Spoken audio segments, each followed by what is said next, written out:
ideally, we would live in a world where leaders did notice everybody's contribution. I think especially now in a virtual environment, it's hard to get things noticed. And this was true, but also beforehand, because a lot of people were working and they weren't co-located. So when you don't see someone on an ongoing basis and you don't get to witness what most of their day-to-day contributions are, you need someone to bring it to your attention. And the issue is, and I find this with women, if you don't find a way to speak comfortably about your achievements, we've often seen it done bad. My guest today is Sally Helgesen. She is a leadership coach and author of the best-selling book, How Women Rise, which was written with Marshall Goldsmith. She has a new book out in February, which is called Rising Together. In today's discussion, we look at some of the unique challenges that women face when it comes to career success. These challenges are self-imposed, which oftentimes don't have anything to do with corporate culture or structure. And some of these things include the disease to please, minimizing, and being reluctant to claim achievements. The interesting thing is that Sally discovered that many of these challenges also apply to men. We explore these challenges in more detail, talk about hard skills versus soft skills, and the role that competence plays in career success. If you subscribe to Leading the Future of Work Plus on Apple Podcasts, you will also get a bonus episode where Sally gives specific actionable tips on how you can share your wins, on how you can avoid the disease to please, and what she calls creating a to-don't list. We also touch on the importance of setting boundaries. Again, this is only available to subscribers of Leading the Future of Work Plus on Apple Podcasts. And when you subscribe, you will get a bonus episode with Sally, along with a bonus episode every single week, early access to new episodes, and ad-free listening. Most importantly, you get a chance to support the show so that I can bring in more amazing guests like Sally.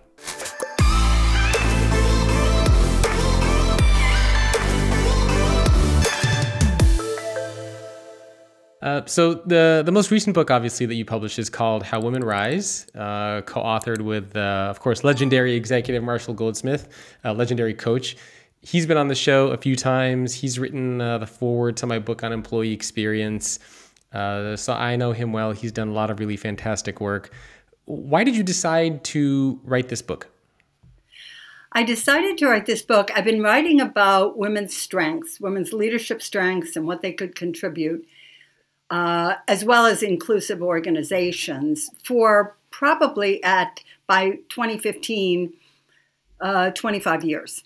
And I realized it was time also to look at what was getting specifically in women's way in terms of the internal barriers, not cultural and structural. I was deeply familiar with What Got You Here Won't Get You There, Marshall's great bestseller from 2010. And I thought it provided a useful model, and also he had that brilliant insight that the same habits that can serve us well early in our careers can hold us back as we seek to move forward. And I knew that it would be useful to do this book with him. And so I asked him, would you be interested in collaborating? I thought he'd say, oh, what does she want to do? Build on my 1.5 million LinkedIn followers. His response was instructive. He said, I've had that response before. I told him, I didn't think the behaviors were exactly right for a lot of women. He said, I've had that response before, and I'm really seeking to build my female audience. He said, so I would love to collaborate with you on a book that takes that model, but looks specifically at the habits and behaviors most likely to get in the way of successful women. Yeah, and I love that approach, and I really like that you mentioned it's not cultural or structural. It's sort of dependent upon the person. And I've had authors and guests in the past talking about some structural and cultural issues inside of organizations. So your take is unique, that it's the self. So a lot of people might not even be familiar that these types of challenges exist and that there is a difference between men and women. What are some of the unique challenges that you think are applicable for women that maybe a lot of people, specifically men, might not be aware of?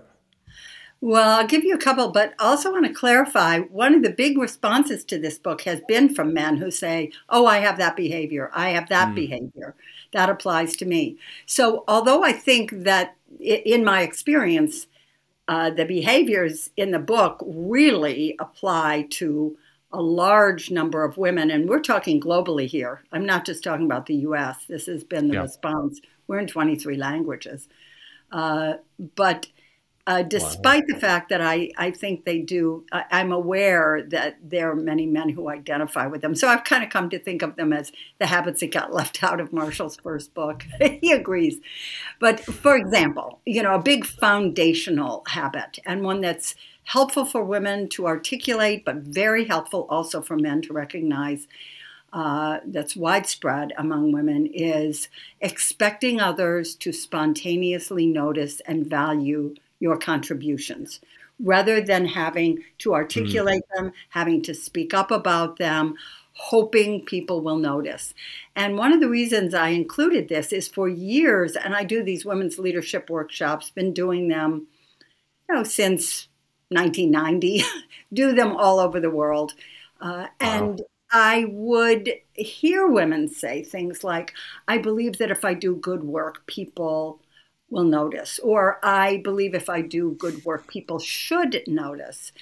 And that is often an unrealistic expectation. People notice what is brought to their attention, and we have a responsibility for doing that for our own work. And yet women will fear being perceived of as arrogant or all about me or undermining their team if they talk about what they've contributed. Yeah. Do you want to learn how to create an amazing corporate culture while avoiding the pitfalls that make for a toxic one? If so, I created a brand new 8-part training video series just for you. In total, it's around 30 minutes in length, and you can get it right now by going to helpmyculture.com. Go there right now before this training series disappears forever. Again, that is helpmyculture.com, and get access to this free 8-part training series on how to create an amazing corporate culture. I actually really like that one because even I have experienced that in the past. You sort of, you do something and you kind of just take a step back and you just look at everybody like, hey, does anybody see what I just did? And everyone's like, what are you talking about? And it's very true. It is just as applicable for men and for women. But I suppose, can't somebody make the argument that a good leader should be spotting the valuable contributions of their team members and recognizing them for their hard work? So does that mean that just the leaders are bad?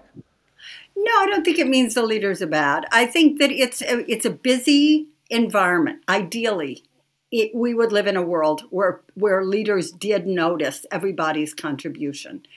I think especially now in a virtual environment, it's hard to get things noticed. And this was true, but also beforehand, because a lot of people were working and they weren't co-located.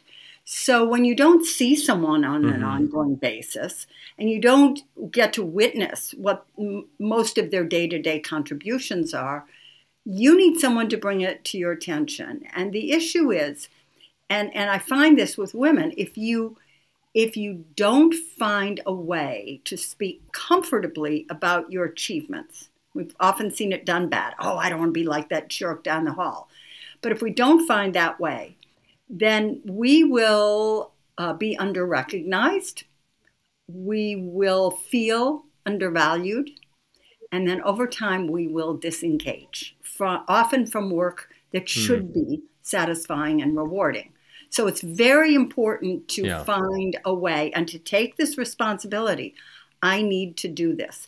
It makes me uncomfortable, but I've got to find a way to do it that is effective. Okay. And by the way, I'm going to reserve maybe the last 10 or 15 minutes of the show. We'll talk about some specific action items, like how to actually do these things. Oh, yeah. But maybe for now, we can touch on a couple more of those challenges and habits. So that's a great one. I think a lot of people can relate to that, this idea of expecting other people to recognize their good work. But sometimes you need to be the one to bring attention to your good work. What's another one that you found? Well, another one, also foundational for many women is building rather than leveraging relationships. That is, pouring all your efforts into building strong relationships, which is something that women tend to be quite good at, but being reluctant to ask the people that you have relationships with for either tactical, that is job related, or strategic, career related support and help. And I've noticed this for a while. I used to wonder why women didn't benefit more from their ability to build strong relationships, particularly as that began to be seen more as a leadership skill, which it wasn't, say, in the 80s or early 90s. Until I realized that that's really what it was, that, just building the relationships. No, could you, I'm going to be working on this, and I don't really have a network there. Could you introduce me to so-and-so, or a group of people, or an individual? Who would you suggest I should be in touch with? I would see women weren't doing this. And then I would always say, what holds you back? Well, I don't want to be seen as a user, or I want someone to know that I'm really their friend. So those kinds of inhibitions would hold them back, reluctant to, being able to leverage relationships is kind of putting yourself into the fray. Two things. Number one, you're really identifying yourself not just as a hard worker, but a player. And then that sort of sets you in a position to being able to help other people, not in a real quid pro quo way. If you introduce me to this person, I'll introduce you to that person. But just putting yourself out there as someone who is a resource, but also willing to engage support. Okay. All right. I like that one. Maybe let's go over one or two more. And then I have some follow-up questions. You're kind of triggering a couple tangential thoughts in my mind that I wanted to ask you about, but maybe we'll go over one or two more common ones. Sure. I mean, one of the big ones, and this is very worldwide, is what I call the perfection trap, or we call the perfection trap in the book. And that is feeling that you are either perfect or failing. There is no middle ground. And investing all your efforts in being precise and correct in everything you do. What's interesting is Marshall and I found research that showed, in fact, that women tend to be in organizations rewarded and promoted based upon the perception that their work was precise and perfect. That seems to be what moves them along. Whereas men tend to be rewarded and promoted based more upon their visibility, their connections, and the perception that they are big picture thinkers.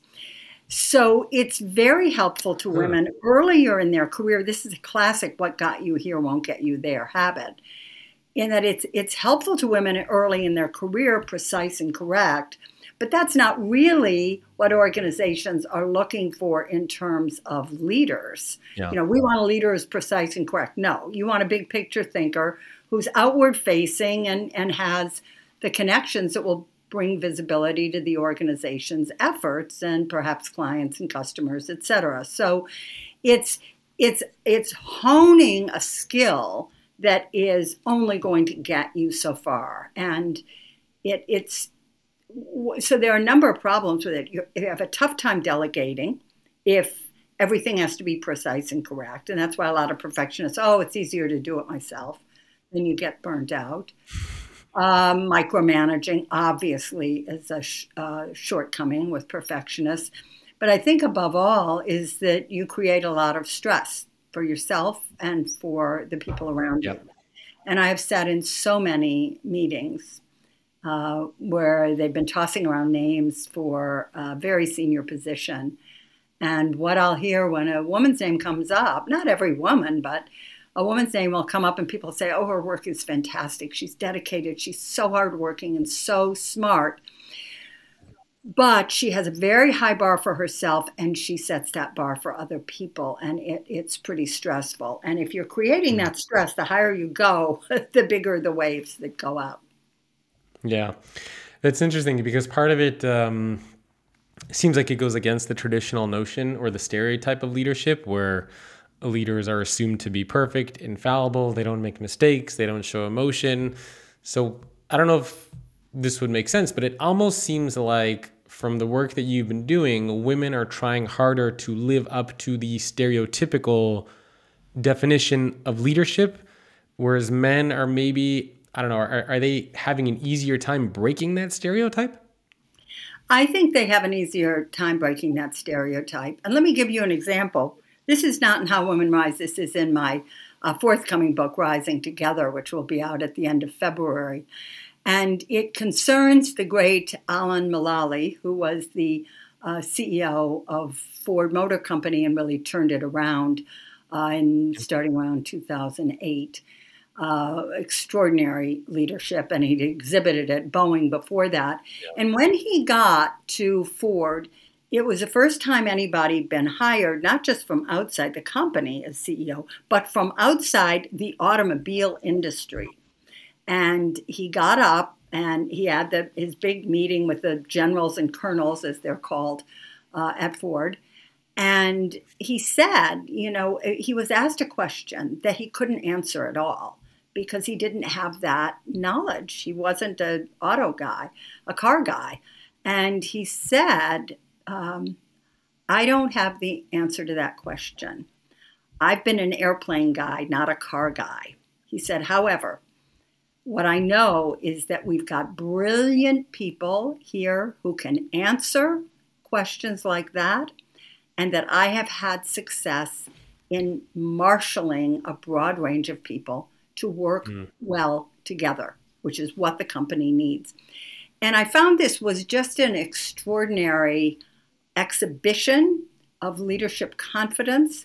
But when I share that with women, they always say, yeah, well, a woman could never get by with that.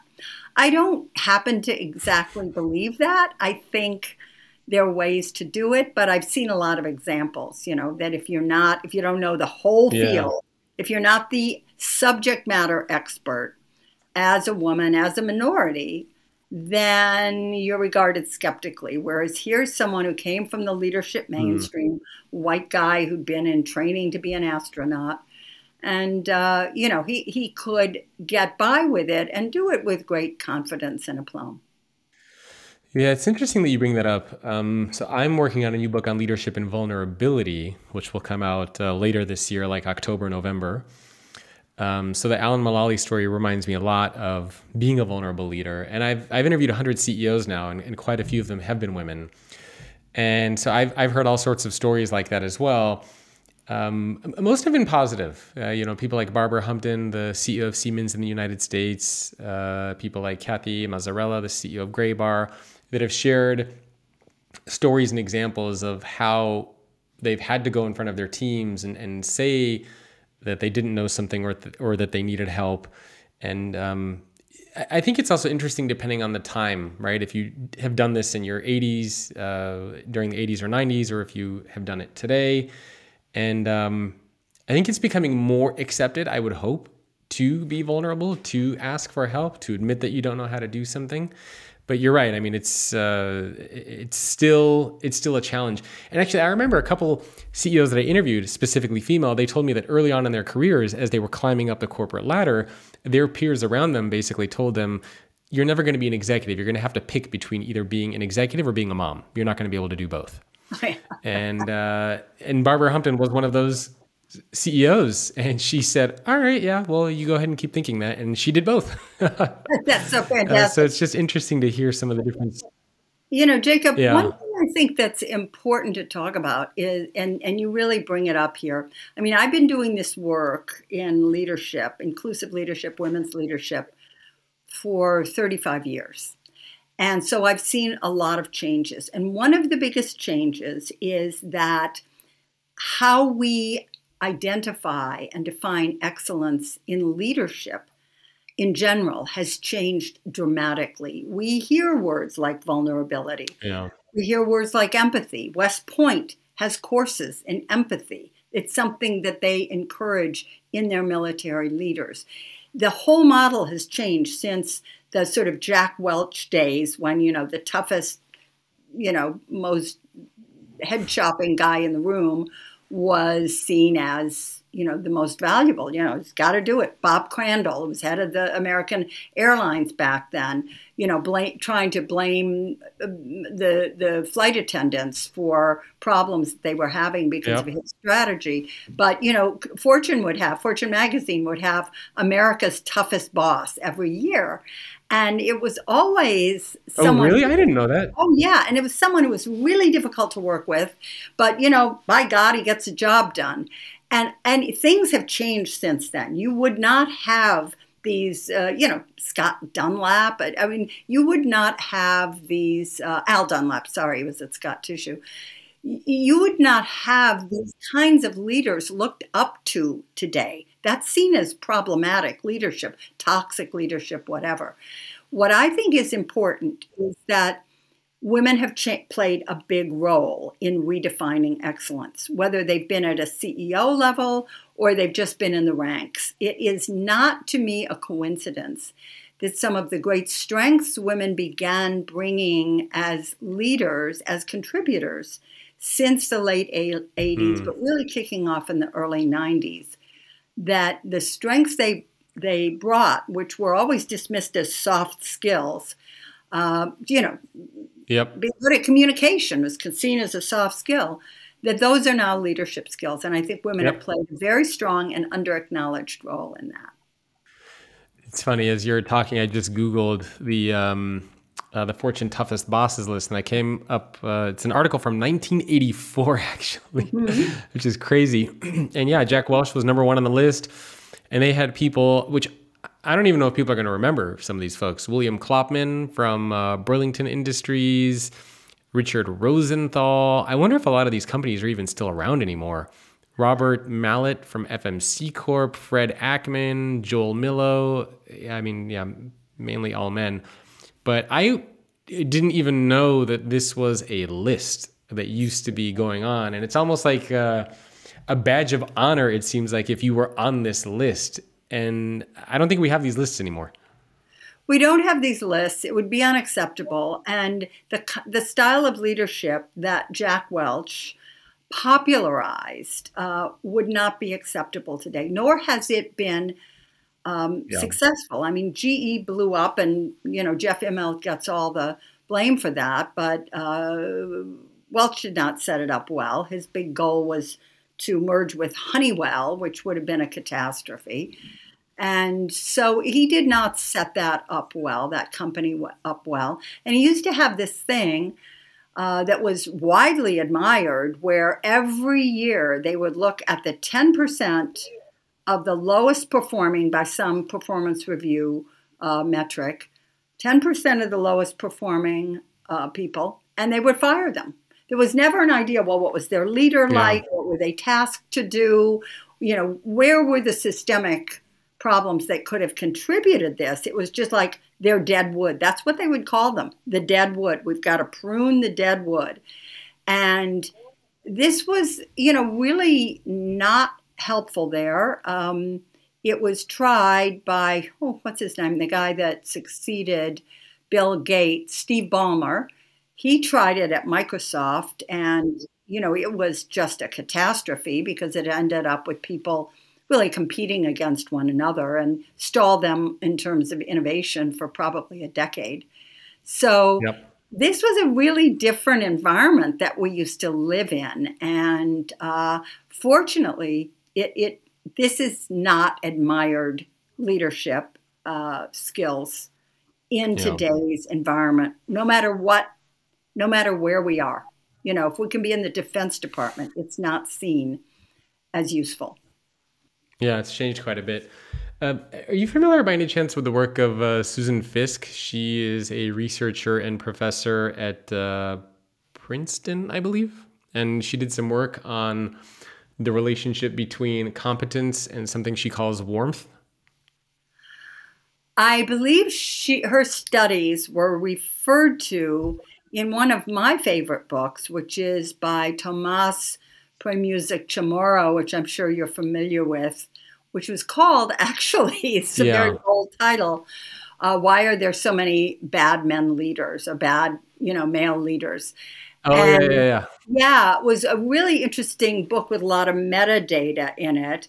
And his theory was, which was documented beyond belief, was that it's not that men are worse leaders, it's that organizations are very poor at spotting overconfidence in men. Very poor. And they Yeah. assess someone's confidence. Women seem less confident because they tie their confidence to their competence, whereas overcompetent men do not tie their confidence to their competence. They just, skate by. Women do not succeed when they're Yeah. overconfident. Probably the only high-profile example of it in the last decade would be Elizabeth Holmes. Theranos, Yep. overconfident, delusional. I'm not Yeah. a psychologist. I can't say that, but No, no, no. overconfident. I think I'll agree with you on the delusional. Yeah, overconfidence is often quite Yeah. delusional because it's not tied to competence. So he quotes, I believe, Susan Fiske at length about that, and that overconfidence is generally not a warm and fuzzy character at all. Yeah, it's pretty interesting research that she did, where she looked at, and I mean, people can Google this. I don't want to like misspeak for her, but it seemed like the two kind of general attributes of people were warmth, which I guess we could attribute or classify as mainly soft skills, and competence, which is being good at your job. And I believe what she said is that when you first meet somebody, what you notice first is their warmth. And then if you notice that they're warmth, then you kind of switch over and you pay attention to their competence. And she had this really interesting framework on what happens if you display competence first and not warmth versus warmth and not competence.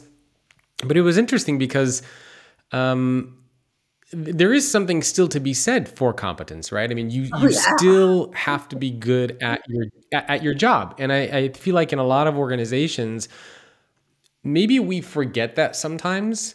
And sometimes we attribute lack of success or lack of promotion or lack of whatever to different attributes, but people still forget you have to be good at your job. There is no regardless of what you talk about, there is no substitute for being good at your job. Definitely. And Pramuzik Chamorro shows that, in fact, success over a period of minimum 10 years is absolutely tied to competence, which is why companies tend to blow up when they bring in the overconfident male leader whose confidence is not rooted to, not tethered to any kind of competence. So yes, competence is still the measure, the primary measure of a person's success. But it's interesting to look at warmth, and I'm gonna check out the research. Thanks for that. Yeah, it's an older paper that she did. I think she did some work with Amy Cuddy on there. I actually just spoke with her a few days ago with a Susan Fiske, and it's pretty interesting research, still very relevant today. And as I mentioned, I'm working on this book on vulnerability, so there's a lot of relationships there between those two themes. I was curious. So you mentioned you do a lot of coaching for executive leaders, specifically for female leaders. When they come to you, what are they asking you for the most? What's the biggest area where you are seeing that they need help with or they're challenged with? Well, what they're asking for and what I see that they need help with tend to be two different things. Usually they come to me and they have so strongly identified with a couple of the habits in How Women Rise, which has been so influential. They identify with a couple of those habits and they think, I need to work with this woman. So they'll say, I have reluctance to claim my achievements, whatever it is. The conciseness is a big one, rumination. But once I start working with them, what I generally see is that they need support in navigating the political currents and shoals of their organizations. Either they are idealistic and feel that organizations shouldn't be political, or, it should all be, you should only be judged purely on your competence and how well you did. And I can't believe that they promoted this guy when my scores were, and et cetera. And so it's that navigation of politics. It can be idealistic, or it can just be a lack of willingness to engage in it, rather than an acceptance of this is how it is. And these are the people. This is where the power is vested in this organization. And what will be my path to access some of that power? What relationships will be useful to me in carving out the kind of career here that will give me the maximum ability to fulfill my talent? So that's where I see, and it's something I love to work with, so that's where I see some of the primary issues. And then some of those behaviors will often stem from that unwillingness to engage in the political environment, or to judge the political environment. It's interesting because now I think in a lot of organizations it's becoming more political, more polarized, more hard conversations, more taking a stance on issues. It's becoming even harder to avoid these conversations, and you're kind of thrown into them. So perhaps that could also be an issue of struggling in that area. But I guess one thing is good. We have seen more female CEOs in Fortune 500 roles, I think, over the past year or so, which has been reassuring. So hopefully some progress is being made. I think so. I mean, again, I'm looking at this from the long view as someone who's been in it for 35 years. And it always astounds me when I go to a conference or I do a Zoom event and someone says, I can't believe, nothing has changed. Are you kidding me? I was there.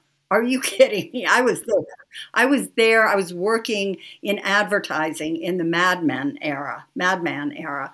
It is a very, very different world. What is acceptable is different. No, it's a much better environment today. And the diversity of people makes it a more volatile environment and makes us have more likely to be, have to deal with certain things that may trigger other people. So we want to have an awareness of that. So it's a complex environment for sure, but it's a much more positive environment for women, but any other kind of outsiders to the historic leadership mainstream to operate in. Yep. Yeah, I couldn't agree more. So for men listening to this who are like, why should I care about this? Why do I need to know about the challenges? And you did mention that some of these are applicable to men as well. Yes. But there might be some guys out there who are like, that's not relevant for me. Why should they care? It's very relevant because men today are seeking and can gain benefit by being viewed as skilled and effective champions, supporters, mentors, sponsors for women. It's something that organizations value. And men can so easily get a good reputation as a champion of women. It's really quite extraordinary. And so an awareness of the internal barriers that hold women back is really, really valuable. Let me give you an example. Speaking the other day with a woman who had been the superintendent of the Coast Guard Academy. She's so far the only woman to head a major U.S. military academy. She had an extraordinary career, solo command of an icebreaker when she was 26, etc. And she was working in D.C. at one point in her career. And she loved the job, but found it, challenging. And she got a call one day from her, I think it was an admiral who was her, not direct boss, but one level up. And he called her in to his office and he said, the Secretary of Transportation, who's in charge of the whole Coast Guard, the Secretary of Transportation is very interested in having a meeting with you, looking at you as a potential chief of staff. And she said, oh, well, you know, I just got to the job that I'm in now, and I'm still learning it, and I don't think I'm ready for that. And please thank the secretary, but I'm sure there are people here who are more qualified. This is very common with women, very common. I'm not ready. People would see me as disloyal, etc. Do I have every single skill to walk into that job on day one and be ready to do it at a superb level? So he said, okay. She walked away. She felt a little bad about it and worried that it would undermine her with him. And he talked to a couple people, and they said, oh, you know, this is typical. Women do this. So he picked up the phone the next day, and he said, Sandy, let me rephrase my question from yesterday. When are you available to meet with the Secretary of Transportation? So what do you say to that? Okay, this is the date. She got the job. She was enormously successful with it. He showed up at her installation. The Secretary of Transportation showed up when she was installed as at the Service Academy. And it was a huge success for everyone. But he did that because he'd been clued in, you know, women do this. This is not uncommon for women to hesitate when offered a promotion. So these kinds of things are really helpful as a boss, as a colleague, as a peer, as a direct report. It's very helpful to understand some of these classic things that are internal barriers for women, but certainly in any kind of position as a mentor or as a sponsor, really, really key for men. And this has been one of the delights of this book, is that at most of the events I've done, men have showed up, actively asked questions. It's been, you know, been quite remarkable. Remember to go to helpmyculture.com if you want to get access to my brand new 8-part completely free training series on how to create an amazing corporate culture while avoiding the pitfalls that make for a toxic one. Not only will you hear from me, but you will hear from best-selling authors including Daniel Coyle, who wrote The Culture Code, and Erin Meyer, the best-selling author of The Culture Map and No Rules Rules. You will also hear from Mark Randolph, the first CEO of Netflix, and Jim Heppelman, the CEO of PTC. Again, you can get access to all of this completely free by going to helpmyculture.com. I hope you find the video training series useful. There was one or two others that I wanted to touch on as far as the habits, just because I noticed that people close to me have done this as well. One of them is minimizing. And the way that I interpret minimizing and the way that I see it happen is when I'm in conversations with someone and she will say, oh, so-and-so did this, but it's okay. Or, you know, so-and-so doesn't like that, but it's all right, it's fine. And I always hear that and I'm like, is it fine? Is it really fine that they're doing that? Like, is that really okay? And I feel like that's a very common one. Can you talk a little bit about that for a minute? Sure, it's a very common one. Minimizing is very common. The way you framed it is common. It's, I don't want to have to deal with this, so I'm going to say this had minimal impact on me, rather than thinking, okay, that really had an impact on me. I need to make a decision if and how I'm going to deal with it. So instead of that, that's that kind of fear of confrontation. It also manifests in a lot of verbal and small verbal and even body language ways that don't serve women well. And it's very common, especially earlier in your career. You know, do you just have a moment? Or I only have one quick question. This will take 2 seconds. It's a way of minimizing the importance of what you're going to say. Oh, this is so tiny, tiny, tiny. It won't take any of your valuable time. So that's a very, very common way of doing that. Or even starting in a meeting, you're bringing up a point.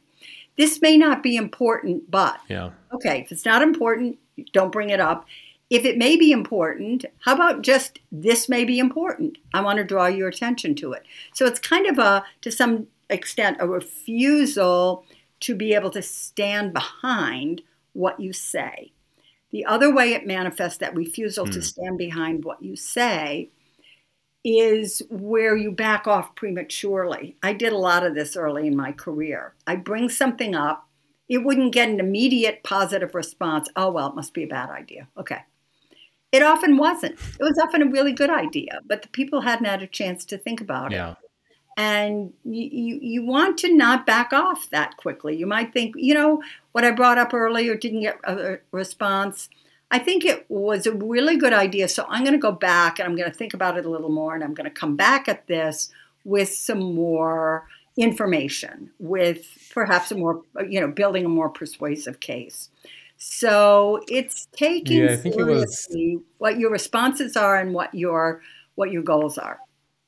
Yeah, I remember I interviewed Beth Comstock years ago. She was the vice chairman at GE. Yeah. And I was asking her about that too. And she was telling me a story about a time how she used to work at NBC, and she used to constantly pitch ideas to her boss, and her boss would say no. And instead of hearing no, she would just hear not yet. And every time she was told no, she would go back. She would find out what the objections were. She would reformulate the idea and pitch it again. And he would say no. And she would keep doing that until finally the CEO had no reason to say no, and he was able to greenlight her projects. And I like that kind of the determination, the mental reframe of going from no to just not yet, and understanding the objections, and just really, I think it speaks very much to what you're saying. It does. And thank you for reminding me of that. That was one of my favorite stories in her book. Was that about how she reframed it from no to not yet. And I think that's a very, very helpful observation. And I'm going to probably work it into a program I do because it's good. Yeah, there you go. Yeah, no, it was great. Okay, so next few minutes, I wanted to talk a little bit about action items. We talked about what some of those habits were, and there were others as well. The disease to please, which was a good one, putting your job before your career. And people can grab your book to learn more about what those are. My conversation with Sally continues, and you won't want to miss it, where she talks about how you can share your wins in an effective way, how you can avoid the disease to please, the importance of creating a to-don't list, and how you can actually set boundaries. This is only available to subscribers of Leading the Future of Work Plus on Apple Podcasts, where you will get a weekly bonus episode, ad-free listening, and early access to new episodes. And of course, you have my gratitude and thanks, because it also allows you to support this show so that I can bring in more amazing guests. I hope you subscribe, and I'll see you next week.